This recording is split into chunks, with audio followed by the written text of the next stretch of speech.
The Trump administration is canceling travel for refugees who were already cleared to resettle in the U.S. That includes thousands of Afghans cleared to move here after the American withdrawal from Afghanistan in 2021. Scripps News White House correspondent Haley Bull is live at the White House. And Haley, what more can you tell us about this order?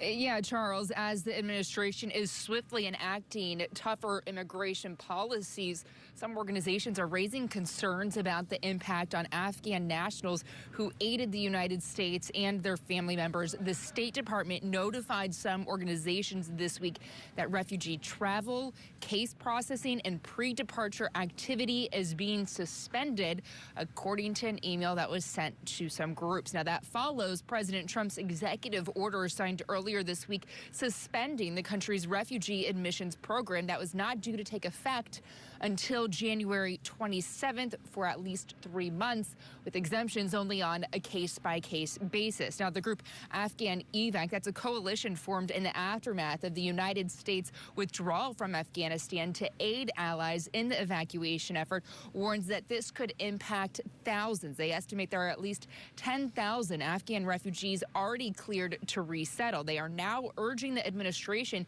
to make exemptions for the country for family members of service members, as well as those who aided the United States operations. They told us this. In the case of Afghans, these folks have been waiting for, in many cases, 3.5 years.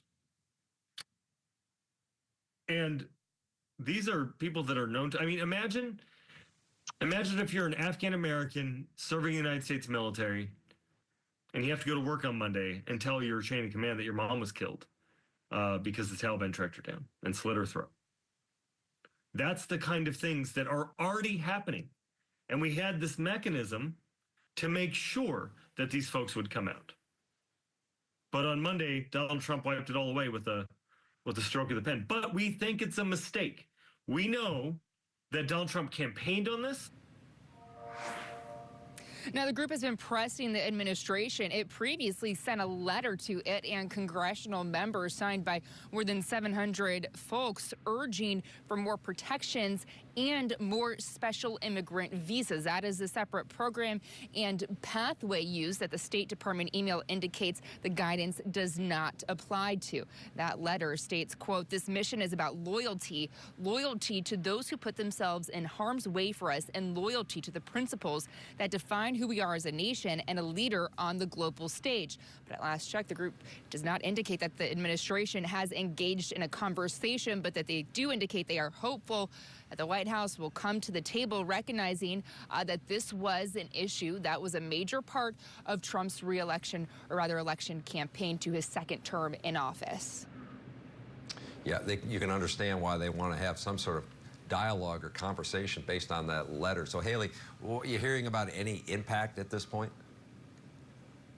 Yeah, there's a lot of concern about people who could become stranded and reunifications delayed. We spoke with one refugee resettlement agency who tells us they have seen more than 1,000 people from different countries, not just Afghanistan, whose flights were canceled. But among those, they were notified of a group of Afghan minors who were scheduled to travel to reunite with their family that had their flight canceled. These were minors, they tell us, that were separated during the evacuation. Now, we also spoke with a U.S. service member who previously served as an interpreter to forces.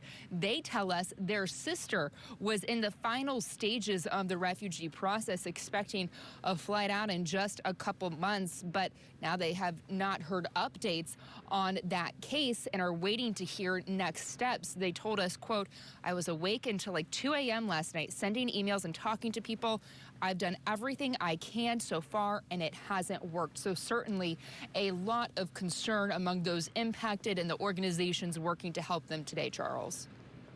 Yeah, you can certainly understand their concern based on what's happened in the last 24 hours. All right, Haley Bull at the White House. Thank you.